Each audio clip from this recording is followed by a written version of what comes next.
Alright, let's make a steak.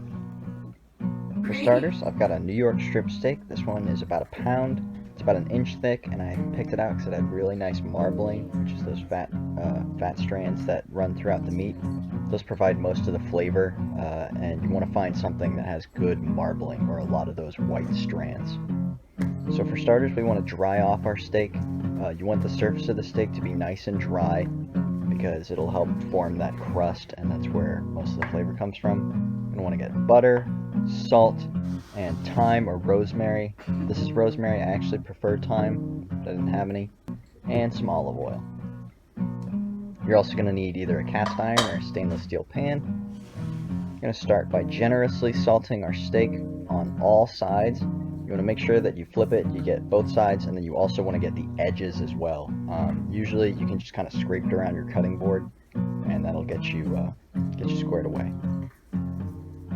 Next thing you're going to want to do after you do that is you're going to want to put a little bit of oil in a hot pan. I usually set my pan to about medium high. It really just takes practice. The main thing for me is you want the steak to sizzle real loud when you put it in. You don't want to put the oil in right away. I usually drizzle a little bit in just to coat the bottom, and I'll swirl it around right before it's at the temp I want. And then when you put your steak in, you want to lay it away from you, so if you drop it and it splashes, it doesn't splatter you with hot oil. And you want to press the steak in so it gets good contact all over the pan.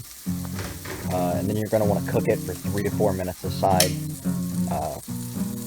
So once it's done on one side, it's about 4 minutes later, you can go ahead and flip it, and as you can see, we've got that nice dark brown crust. That's what you want. So go ahead and flip it, and then press with your tongs. Can't exactly press with your hand, but use your tongs to get that good contact on the other side so you get that same brown crust. As soon as you start flipping, you want to add your other ingredients.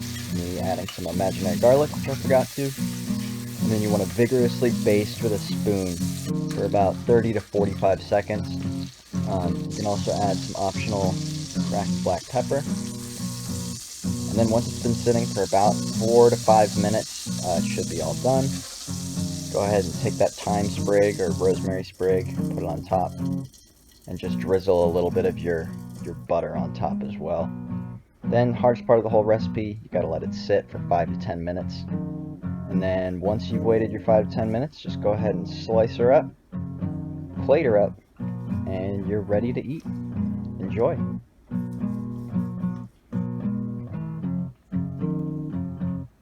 Thanks for watching. If you like this video, tune in next week where I'll be showing you how to break down an entire chicken and use all of its different parts. Because here on my YouTube channel, we use every part of the chicken. Have a good one.